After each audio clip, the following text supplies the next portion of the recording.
네, 신명기 18장 말씀 전하기에 앞서서 로마서 1장 18절의 말씀 제가 대표로 찾을게요. 이 말씀을 인트로로 여러분에게 말씀드리겠습니다. 로마서 1장 18절 이하는 제가 왜 인트로로 이 말씀을 선택을 하냐면 불의에 대한 거예요.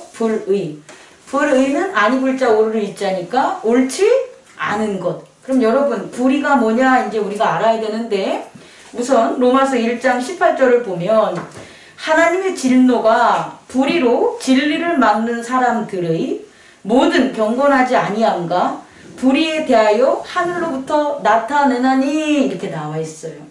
불의는 하나님의 경건함을 하나님의 의를 막는 게 불의가 되는 거예요. 그러면 의만 있을 때는 하나님의 세상이 되는데 불의를 따르는 사람들이 있으면 어떤 세상이 열리는 거예요? 불의의 세계가 열린다고요. 여러분 이거 이해할 수 있겠습니까? 우리의 자녀가 어렸을 때 부모한테 순종을 너무 잘하는 거예요. 그러면 그 가정에 있어서는 가족이라는 화목의 하나가 된 그런 가정의 시간이 있는데 어느 날 갑자기 얘가 학교 갔다 오더니 부모의 말씀을 안 듣고 거절하는 거예요. 부모에 순종하지 않는 일이 발생해요. 그럼 가정에 또 다른 세계가 열리는 거예요. 그 세계가 뭐냐면 부모의 말을 안 듣는 자녀의 세계. 그래서 그걸 불의한 자녀의 세계가 어디에 열린다? 가정에 열린 거예요. 그럼 어떤 일이 벌어져요? 불의가 없었을 때는 아무 문제가 없었는데 자녀가 부모의 말을 거역함으로 말씀을 거역함으로 불의의 세계를 만드니까 그 불의의 세계가 뭘 가려요? 이전에 있었던 의로운 세계를 가리게 된다고요. 여러분 이해할 수 있겠습니까? 하나님의 나라가 없어진 게 아니라 태초부터 영원까지 하나님의 나라는 온전히 있는데 불의한 인간들이 어떤 세계를 만드는 거예요? 불의한 세계를 만드는 거예요. 그래서 하나님의 세계가 이 손바닥이라면 불의한 세계가 그 위를 뭐 하는 거예요? 가리게 되는 거예요. 덮어지게 되는 거예요. 그러면 하나님의 나라가 어떻게 되는 거예요? 숨겨지게 되는 거죠. 드러나지 않고 어떤 세계만 보이는 겁니까? 불의한 세계만 보이죠. 자녀가 부모에게 불순종한 그 자녀의 불의의 세계가 이렇게 열리면요. 그 다음엔 그 가정의 평화와 사랑과 이런 것들은 찾아볼 길이 없는 거예요. 그럼 뭐만 보이냐면 전 말 안 듣는 자녀. 또 뭐만 보이냐면 원망스럽고 이해 못하는 부모의 세계. 이것만 보이는 거. 불의만 보이게 된다는 거예요, 여러분. 그래서요. 하나님께서는요. 이렇게 불의된 세계를 그럼 하나님이 살아계시니까 하나님이시니까 불의 세계를 이렇게 거저내세요. 없애버리세요. 우리 인간은 이렇게 생각할 수 있잖아요. 우리가 기도하잖아요. 기도할 때 주님 우리 자녀가 제 말을 잘 듣게 해주십시오. 이렇게 기도하잖아요. 근데 그게 안 이루어진다고. 그게 하나님의 방법이 아니라는 거예요. 그냥 우리가 기도해서 말 안 듣는 자녀 말 잘 듣게 해주십시오 라고 해서 하나님이 그래 말 잘 듣게 해주마. 그러면 불의로 가득된 세상을 하나님이 불의하지 말라라고 해가지고 그냥 걷어내면 되는 거예요. 근데 그렇게 할 수가 없다는 거예요. 또 하시지도 않는 거예요. 그럼 하나님은 어떻게 하시냐면 불의의 세계는 내버려 둔다는 거예요. 불의의 세계는 오늘 로마서 뒤로 보면은 오히려 그 생각이 허망하여져 미련한 마음에 어두워졌나니 24절 그러므로 하나님께서 그들의 마음을 정욕대로 더러움으로 내버려 두사 26절 이 때문에 하나님께서 그들의 부끄러운 욕심에 내버려 두사 내버려 두는 거예요. 내버려 두는 이유가 뭐냐면 불의하기 때문이에요. 여러분 이 말에 이해할 수 있겠습니까? 불의하지 않고 의로운 건 하나님이 내버려 두질 않아요. 의로움에는 반드시 하나님이 작용을 하시는데 불의한 거에서는 하나님께서는 뭐 하신다? 내버려 둔다는 거예요. 그렇다면 여러분 오늘 신명기로 넘어가서 오늘 신명기 18장에는 어떤 내용들이 나오냐면 이 불의한 세계에 하나님께서 그의 백성을 어떻게 건지시냐는 거예요. 이게 오늘의 주제입니다. 여러분 우리가 살고 있는 세상은 어떤 세상이라고요? 불의한 세상이에요. 그런데 그 불의한 세상은 하나님이 없는 세상이 아니라 하나님의 의를 찾을 수 있도록 하나님께서 그의 자녀들에게, 민족들에게 무엇을 베풀었냐? 구원을 베풀었다는 거예요. 그럼 하나님께서는 어떻게 그의 자녀들, 불의한 세상에 살고 있는 그의 자녀들에게 구원을 이루시냐라고 보면 의를 통해서 이루신다는 거예요. 이 의라는 이걸 잘 봐야 돼요. 의는 뭐냐면 한자에서 의자는 양에다가 양을 나타낸 양양자에다가 나자가 들어가요. 이 의미는 뭐냐면 나를 양으로 제단에 바치는 게 의라고요. 우리는 right의 의미로 이거 하면 옳은 일이야, 이거 하면 바른 일이야. 차선을 갔다가 사람들은 왼쪽 길 차나 이거 오른쪽 길 맞나요? 이렇게 하는 게 옳은 거야 이렇게 얘기를 하는데 그게 아니었다는 거예요. 하나님이 나타나시는 의는 뭐냐면 태초부터 영원까지 구원을 이루는 의는 뭐냐면 나를 뭐 한다는 거예요? 제단에 바치는 게 의라는 거예요. 근데 불의한 세상에 살고 있는 사람들은 어떻게 되겠어요? 불의하겠죠. 불의한 세상에 살고 있는 사람을 제단에 불의한 사람을 바치면 하나님이 받아주시겠냐는 거예요. 못 받아주시죠. 그러니까 내버려 둔 거잖아요. 그렇다면 이것을 해결하기 위해 하나님께서는 의로운 제물을 세우신다는 거예요. 하나님께서는 이스라엘 백성에게도 의로운 제물을 삼으셨는데 그 의로운 제물이 뭐냐라고 보면 그리스도라는 거예요. 우리가 그리스도 하면 눈에 보이지 않지만 그리스도의 의미를 우리가 찾으면 의로 찾아야 돼요. 그러니까 그리스도는 어땠을 때 나타나는 게 그리스도냐면 하나님이 받으시는 제물을 하나님이 받았어 라고 하면 나타나는 게 뭐라고요? 그리스도의 세계라는 거예요. 그래서 신약에 있어서 예수님이 십자가에 못 박혀 돌아가셔서 그 제물을 받으셨어요. 예수가 어린 양이에요. 그 어린 양을 받으셨어. 그거에서 나타난 세상이 뭐가 되는 거예요? 그리스도가 되는 거예요. 그래서 예수 그리스도. 우리의 이 장미경이라는 이 캐릭터를 우리는 불의했잖아요. 그런데 예수 그리스도의 피로 인해서 우리를 씻겨줘서 우리가 하나님 앞에 제단의 양으로 드려진 거예요. 내가 제단 앞에 드려지면 나를 하나님께서 받으셔. 근데 그게 내가 나갈 때는 안 받으시는데 예수 그리스도의 믿음 안으로 우리가 나아가면 하나님은 받으신다는 거예요. 그러면 내 삶에 이제 장미경이라는 그런 삶이 아니라 그리스도의 삶이 나타난다는 거예요. 바울도 나타나고 우리 모두가 그렇게 나타나는 거예요. 그래서 의로운 세상, 다시 말해 그리스도의 세상이 펼쳐진다는 거예요. 구약에 있어서는요, 이것을 제사장에게 허락을 했다라는 거예요.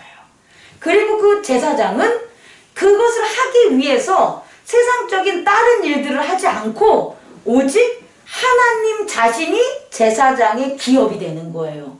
그래서 그 제사장들에 속한 그 그룹이 뭐냐, 지파가 뭐냐고 보면 레위 지파가 되는 거예요. 그래서 오늘 18장 말씀에서 보면 하나님께서는 의로운 제물을 받기 때문에 의로운 제물을 받지 않으면 불의의 세계를 어떻게 된다? 내버려 둔다. 그러면 하나님의 민족들은 무엇을 해야 되는 거예요? 의로운 제물을 드려야 되겠죠.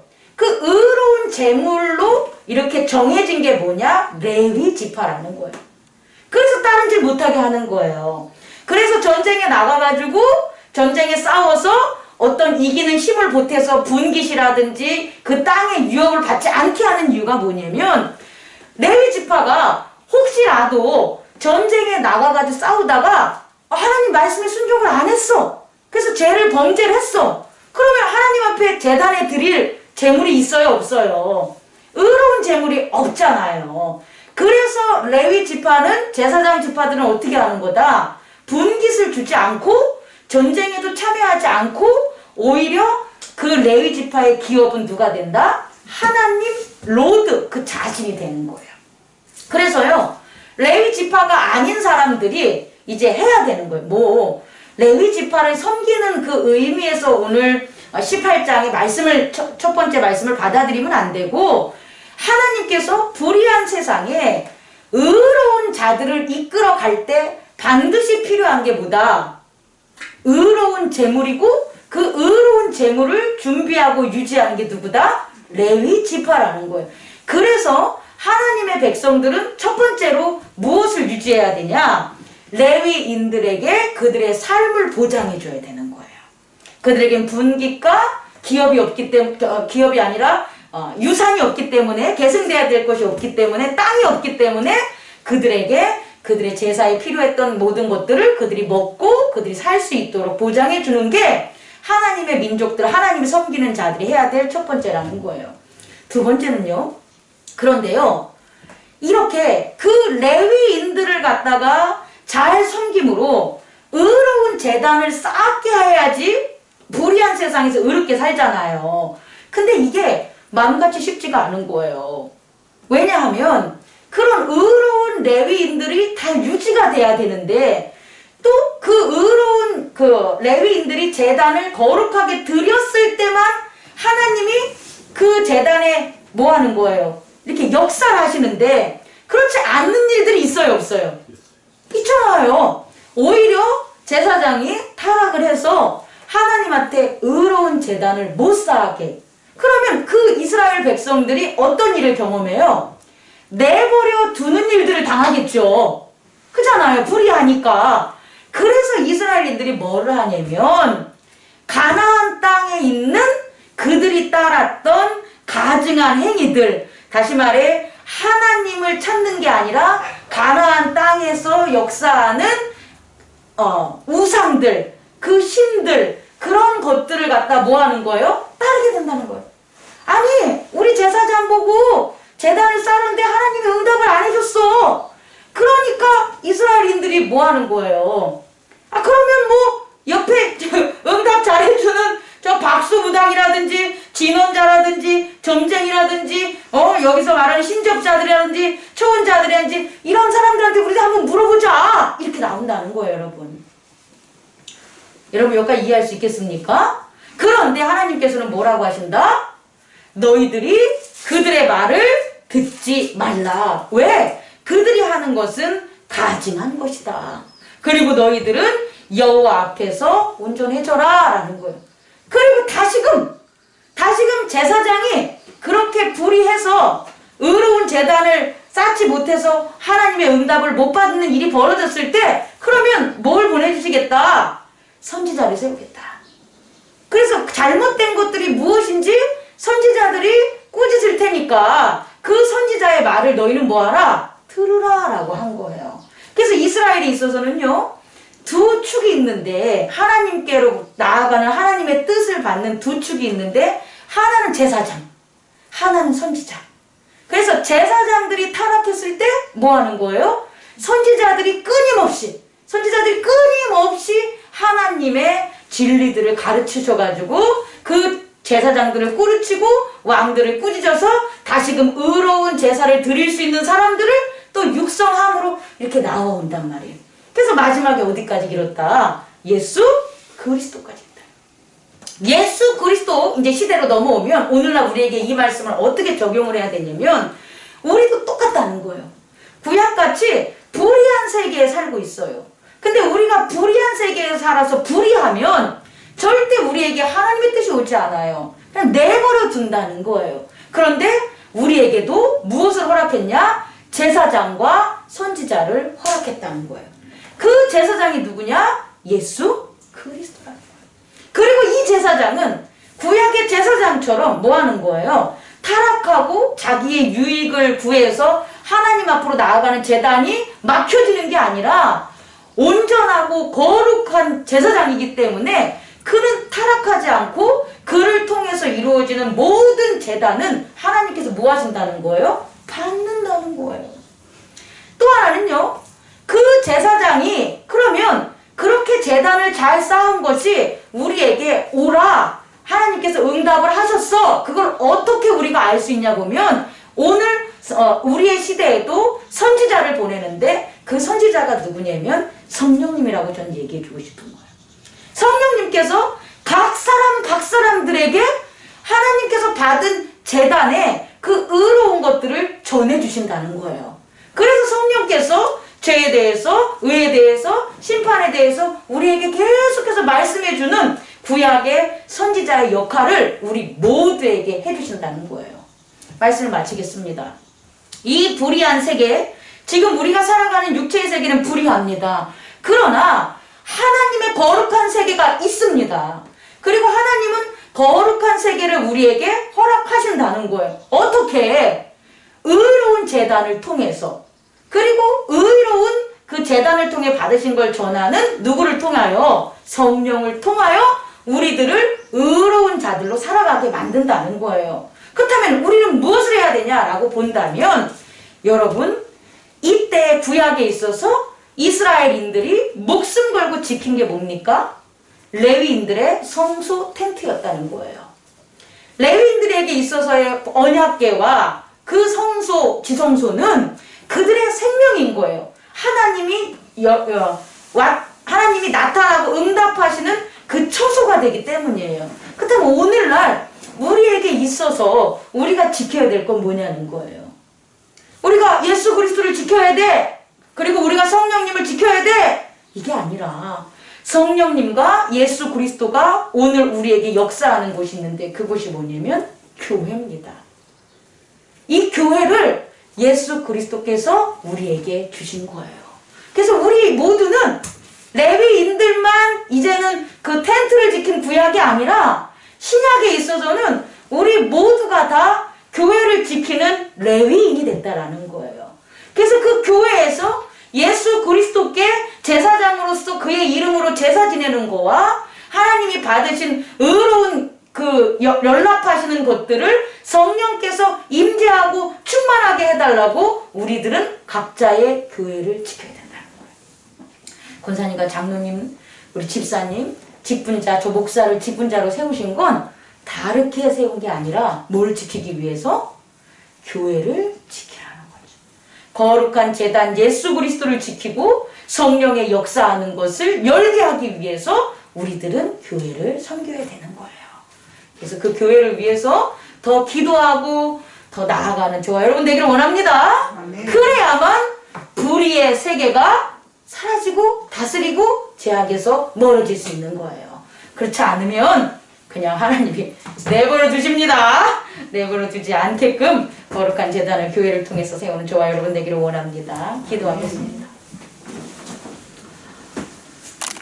이제는